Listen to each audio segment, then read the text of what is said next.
নমস্কার, 24 ঘন্টায় স্বাগত। কমিশনের আশ্বাসে সার গ্রামের রাস্তায় টহল দিতে দেখা গেল না কেন্দ্রীয় বাহিনী জওয়ানদের।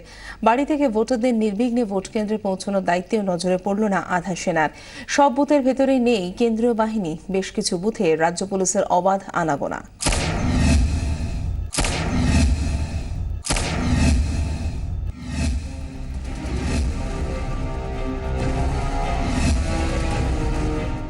আপনি যখন বাড়ি থেকে এই ভোট কেন্দ্র অব্দি আসছেন, তখন কি রাস্তায় বা আপনাদের এলাকায় কি এই কেন্দ্রীয় বাহিনীর জওয়ানদেরকে দেখতে পেয়েছিলেন? না, দেখতে পাইনি। আপনি দেখতে পেয়েছিলেন? না না না না। অথচ ভোটের বিজ্ঞপ্তি জারির অনেক আগেই মূলত ভোটারদের আস্থা অর্জন করতে এবং সাহস যোগাতে মোতায়েন করা হয় আধা সেনা। Area domination, flag March, route march চলেছে সবই। বাড়ি থেকে ভোটাররা নিরাপদে যাতে ভোট কেন্দ্রে পৌঁছতে পারেন, সেজন্য নিশ্চিদ্র নিরাপত্তার আশ্বাস দেয় কমিশন।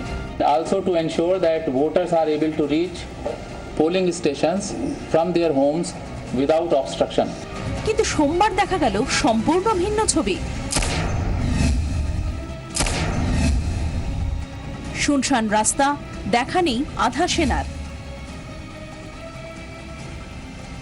যে এলাকা বা যে রাস্তা ধরে এই ভোটাররা আসছে, সেখানে কিন্তু কেন্দ্রীয় বাহিনীদের দেখা পাওয়া যায়নি, এমনটাই দাবি করছেন এখানকার ভোটাররা। নির্বাচন কমিশনের নিয়ম অনুযায়ী বুথের 100 মিটারের ভেতর রাজ্য পুলিশ ঢুকতে পারবে না। কিন্তু বাঁকুড়ার তালডাংরার ভূতশহর উচ্চ বালিকা বিদ্যালয়ে দেখা গেল একেবারে উল্টো ছবি। বুথের ভেতর রাজ্য পুলিশের অবাধ আনাগোনা, নেই কেন্দ্রীয় বাহিনী। আপনাদের তো এখানে থাকার কথা নয়, আপনারা কার পারমিশনে রয়েছেন এখানে? কি আপনাদেরকে থাকতে বলেছিল? ডিউটি মে তো মানে আপনাদের কোনো সুপিরিয়র অফিসার তো আপনাদের বলেছিল পোলিং বুথে এখানে থাকতে? এখানে তো সিপিএফ থাকার কথা। আমি তো জানি না। পুরুলিয়ার রঘুনাথপুরে উচ্চতর বালিকা বিদ্যালয় বুথের ভেতর রাজ্য পুলিশের হোমগার্ড। শুধু তাই নয়, বুথের ভেতর অবাধে ঢুকেছেন তৃণমূলের এমন নেতারা যারা ওখানকার ভোটারই নন। দলবল নিয়ে ভোট কর্মীদের সঙ্গে কথা বলতে দেখা যায় রঘুনাথপুর পুরসভার তৃণমূলের চেয়ারম্যান ভবেশ চ্যাটার্জিকে। 24 ঘন্টার প্রতিনিধি এসে পৌঁছতেই পুলিশ এসে বন্ধ করে দেয় অবাধ প্রবেশ। বাইরে বের করে দেওয়া হয় তৃণমূল নেতাদের। যে কেউ অবাধে ঢুকছে, কোনো চেকিংয়ের ব্যবস্থা নেই। অর্থাৎ ভোটাররা শুধু নয়, যারা ভোটার নন তারাও কিন্তু বুথের ভেতর অবাধেই ঢুকতে পারছেন। পশ্চিম মেদিনীপুরের ছবিটাও এক। নয়াগ্রাম, গোপীবল্লভপুর, বিনপুর, ঝাড়গ্রামের বিভিন্ন গ্রামের রাস্তায় দেখানি আধা সেনার। মেদিনীপুর বিধানসভা কেন্দ্রের কোতোয়ালি বেলিয়া স্কুল, বুথে নেই কেন্দ্রীয় বাহিনী, বুথ শাসন করল রাজ্য পুলিশই।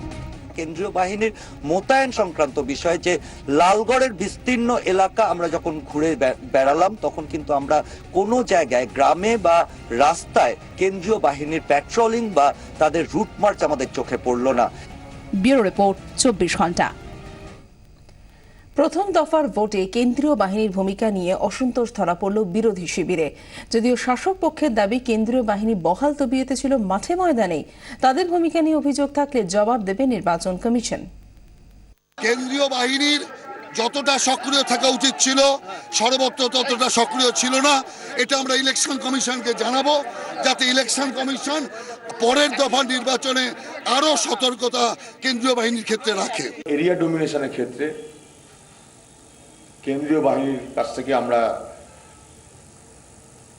আমাদের যা আশা ছিল, সেই আশাপ্রদ কাজ আমরা দেখতে পেলাম না।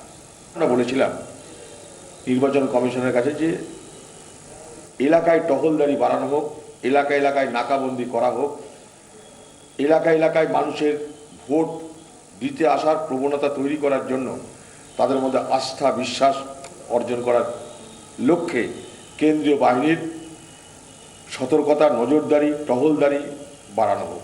অনেক ক্ষেত্রে দেখা গেছে যে কেন্দ্রীয় বাহিনীকে সেইভাবে ব্যবহৃত হতে দেখা যায়নি বা ব্যবহার করা হয়নি, সেগুলো আমরা নজরে এনেছি।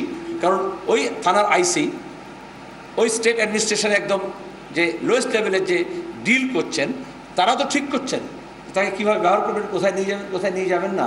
আমি তো যতক্ষণ টিভি খুললাম সেন্ট্রাল ফোর্সই দেখলাম, অন্য কোনো ফোর্স তো দেখতে পেলাম। যে সেন্ট্রাল ফোর্স ঘুরে বেড়াচ্ছে, তাদেরকে কোনো ডিউটি দেওয়া হয়নি। তো সে ডিউটি কে দেবে? নির্বাচন কমিশনই ঠিক করবে। দেশের আইনকে বুড়ো আঙুল দেখিয়ে বিদেশে গোপন সম্পত্তি Xi Jinping, Vladimir Putin, Nawaz Sharif থেকে শুরু করে লিওনেল মেসি, মিশেল প্লাতিনি, কে নেই এই তালিকায়? রয়েছে 500 ভারতীয় নামও। করফাকে স্বর্গরাজ্য পানামার ল ফার্ম মোসাক ফোনসেকার হেফাজতে থাকা নানা নথি ঘেটে বেরিয়ে এসেছে এই সমস্ত নাম। খুঁজে বের করেছে সারা বিশ্বের 100টি সংবাদ সংস্থা। 2010-এ উইকিলিক্সের পর এবার পানামা পেপার। একের পর এক গোপন তথ্য ফাঁসে তোলপাড় গোটা বিশ্ব। মধ্য আমেরিকার ছোট্ট দেশ পানামা আন্তর্জাতিক দুনিয়ায় কর ফাঁকির স্বর্গরাজ্য বলে পরিচিত। 40 লক্ষ মানুষের এই দেশটির ঢিলেঢালা আইনের সুযোগ নিয়ে সারা বিশ্বের হুঁশহুরা তৈরি করে ফেলেছেন গোপন সম্পত্তির পাহাড়।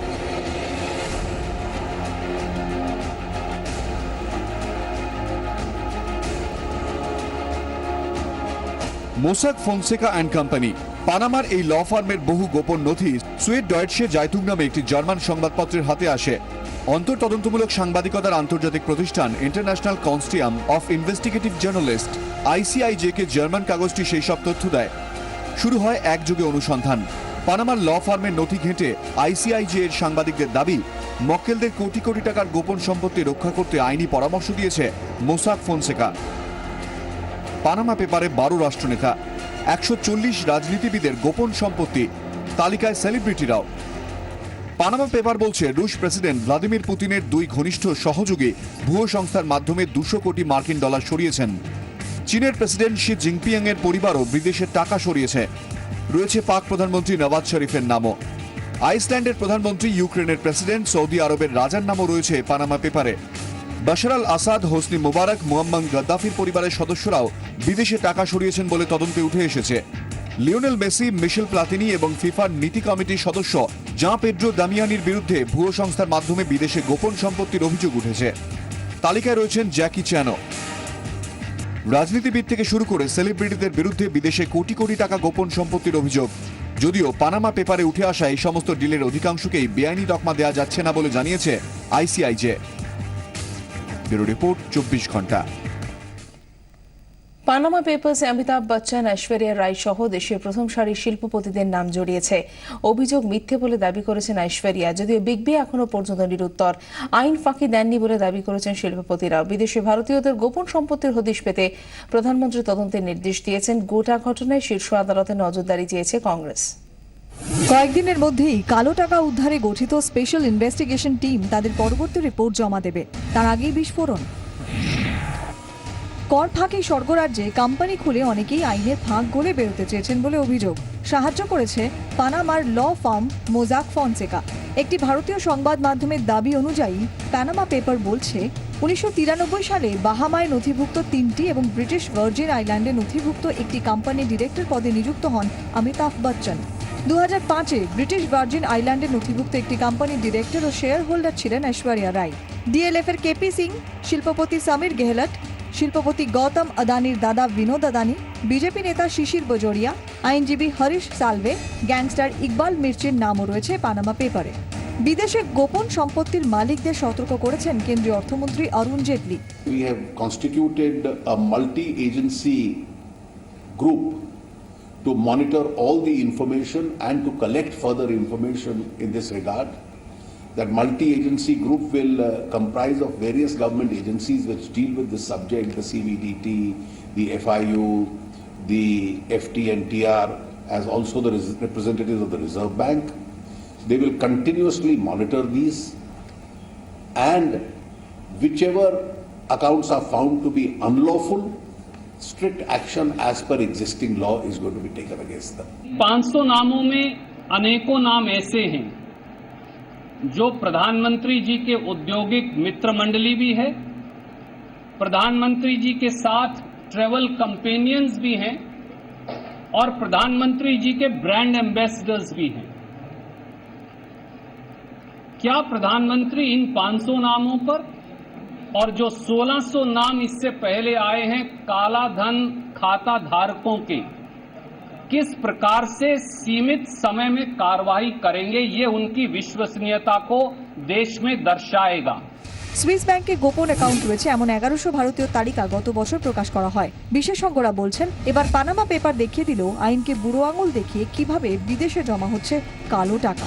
ব্যুরো রিপোর্ট 24 ঘন্টা।